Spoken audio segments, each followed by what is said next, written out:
안녕하세요. 18.5도입니다. 병자호란이 끝나고 장현과 길채의 로맨스가 좀 더 깊어졌습니다. 연준의 마음도 드러났고요. 연인들이 서로를 그리워할 감정을 차곡차곡 쌓아가네요. 연인들의 서로에 대한 감정이 더 깊어지는 걸 확인하고 있죠. 앞으로 가야 할 여러 가지 닥쳐올 풍파 속에 연인들의 감정이 그리워할 만한 근거를 제시할 필요가 있었죠. 그래서 한 발 더 들어가 서로에 대한 감정을 확인하고 들여다볼 수 있는 단계로까지 갔습니다. 어쩌면 세상을 그저 시니컬하게 살아 변두리로만 돌던 장현이 세상을 향해 들어가게 되는 계기는 연인과의 감정 때문이었겠죠. 오늘은 연인들의 그 감정에 대해서 리뷰를 해보려고 합니다. 병자호란이 끝나고 모두가 다시 고향으로 돌아가게 됐습니다.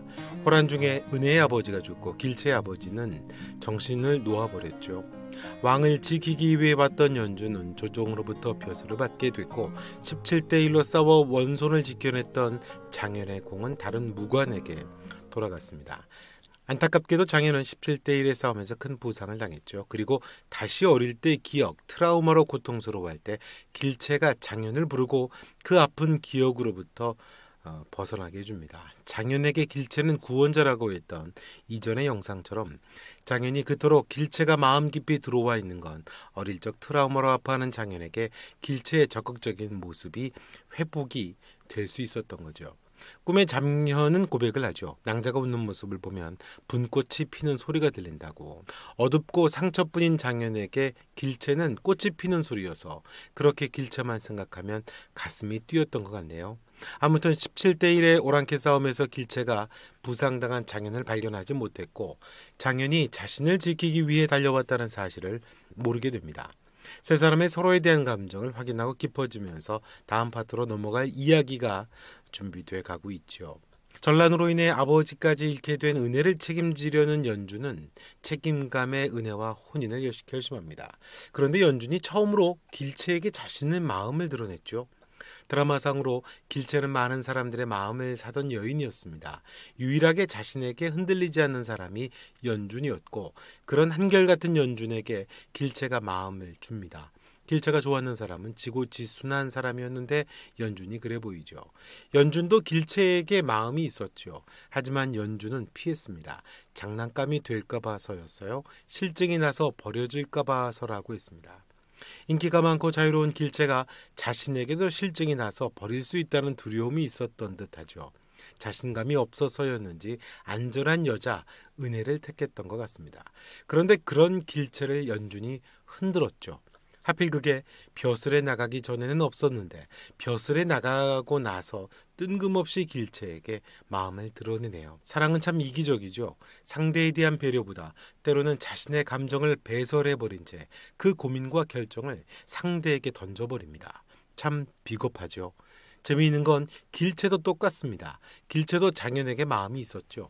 본인은 누구처럼 마음에 여러 정인을 두지 않는다고는 했지만 길채의 무의식 안에는 장현이 조금씩 자리를 잡아가고 있습니다. 호란을 통해서 길채의 마음이 몇 차례 확인됐죠. 심지어 서방님이라고까지 부르기도 했습니다. 그런 길채가 장현에게 마음을 주지 않는 이유가 연준과 또 비슷하죠. 천하의 남봉꾼, 저질, 조선 팔도의 현지 애인을 다 두고 있는 사람이라고 생각했습니다.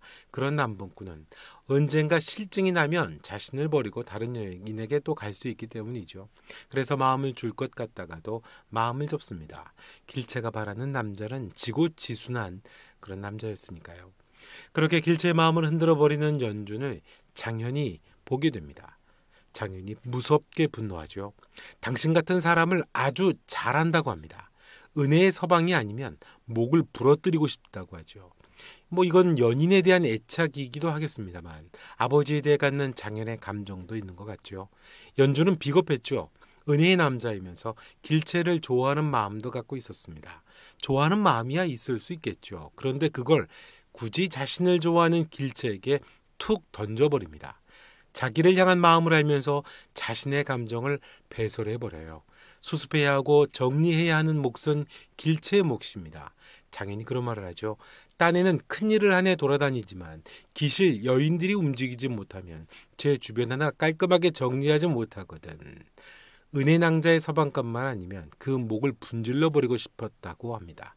무서운 질투의 감정이기도 하겠지만 어릴 적에 자신의 아버지에 대해서 갖는 장현의 분노의 마음과도 비슷하지 않을까요? 성리학의 틀을 지키며 위신을 세운다는 명목으로 그것이 중요하고 큰 일이랍시고 여인들 스스로를 궁지로 내몰도록 하는 조선사회에 대한 환멸을 장현이 갖고 있는 게 아닐까 싶습니다. 여인들은 스스로를 돌볼 수 없어서 강화도에서 많은 여인들이 스스로 목숨을 던져 죽었습니다. 그 결정을 조선사회는 미화하죠. 지켜주지도 못한 여인들의 결정을 절개라는 이름으로 스스로 선택하는 모범적인 삶으로 강요합니다. 모진 결정은 여인들 스스로 하게끔 내몰고 그것이 큰 규범이고 가치인 것처럼 허세스러운 조선사회니까요.